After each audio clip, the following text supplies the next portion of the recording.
না ভাই, এটা কোনো ফল খাওয়ার সময়? ছোট লোকের বাচ্চা।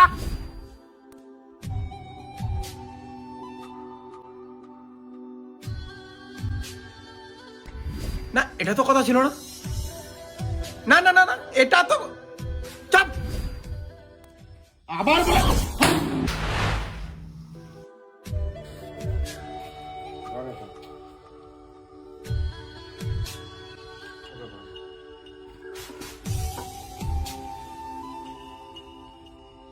যখন তোর রাগ উঠবে, কোনো কিছুর ক্ষতি না করে ওই তার কাটাগুলো হাতুড় দিয়ে কাঠখানাতে পুঁতবি। এখন তো রাগে আছিস, যা আজকের থেকে চালু কর।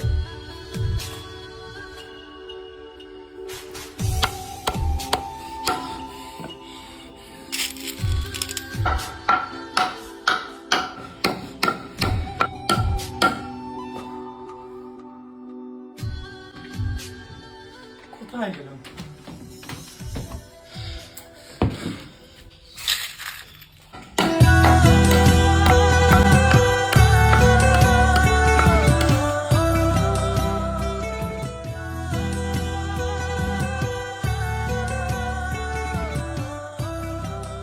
এভাবে রাগের মাথায় কাঠটিতে পেরেক পুঁতে আমার কি লাভ হচ্ছে? কোনো লাভই তো হচ্ছে না। এত পরিশ্রম সব বৃথা।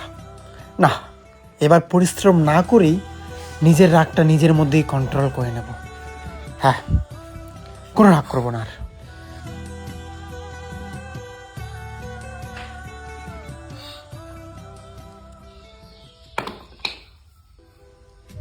বাবা, আমি আর ব্রেক বুঝবো না। আমি কোনো কিছুতে ক্ষতি না করেই নিজের রাগকে কন্ট্রোল করতে চাই, এবং আমি করতে পেরেছি। এই নাও, আমি আর ব্রেক বুঝবো না। আমাকে শুধু এইটা দে, আর ট্রেক পোতা কাঠটা তোর কাছে রাখ। আর তোর যেদিন মনে হবে আমার এক ফোঁটাও রাগ নেই, সেদিন ওই কাঠ থেকে ওই ট্রেকগুলো এটা দিয়ে তুলবি, আর আমাকে ব্যাপারটা জানাবি।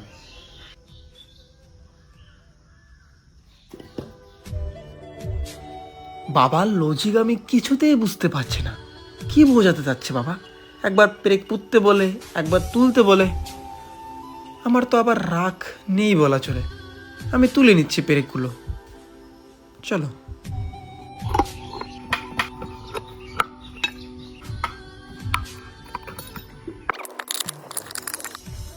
বাবা, আমার মনে হলো যে আমার মধ্যে আর কোনো রাগ নেই, তাই সব তার কাটাগুলো তুলে ফেললাম। এখন এক কাজ কর, তোর পোতা পেরেকের আঘাতে কাঠটিতে যে ছিদ্রগুলো হয়েছে সেগুলো এখন তুই বন্ধ কর। এটা তো সম্ভব নয় কখনো। জীবনটাও ঠিক এরকম রে বাবা। রাগের মাথায় কোনো কিছু করে ফেললে বা কাউকে আঘাত করলে রে বাবা, তার মধ্যে যে ক্ষতর সৃষ্টি হয় সেটা কোনোদিনও ঠিক করা যায় না রে বাবা। তাই যখনই কোনো বিষয় নিয়ে রাগ হবে বা কারো উপর ক্ষুব্ধ হলে তাকেও আঘাত করতে হবে, এটা কোনো যুক্তি নয়। কারো মনে দুঃখ দিয়ে কথা বলা উচিত নয় রে বাবা। রাগের মাথায় কাউকে দুটো কথা বলে নিজের রাগকে থামাতে পারবে, কিন্তু একটা জিনিস মনে রাখবে, সেই তোমার দেওয়া কষ্টটা আর তোমার খারাপ ব্যবহারটা সে সারা জীবন মনে রাখবে। আর কোনো কিছু ভুল করার পর ভুলটা বুঝে লাভ কি? সেটা কেমন হয় বলতো? কারো পেটে ছুরি মেরে মার্ডার করে ফেললাম, পরে বললাম সরি, আমার ভুল হয়ে গেছে। কোনো লাভ নেই। তাই সময় থাকতে বুঝতে শেখো।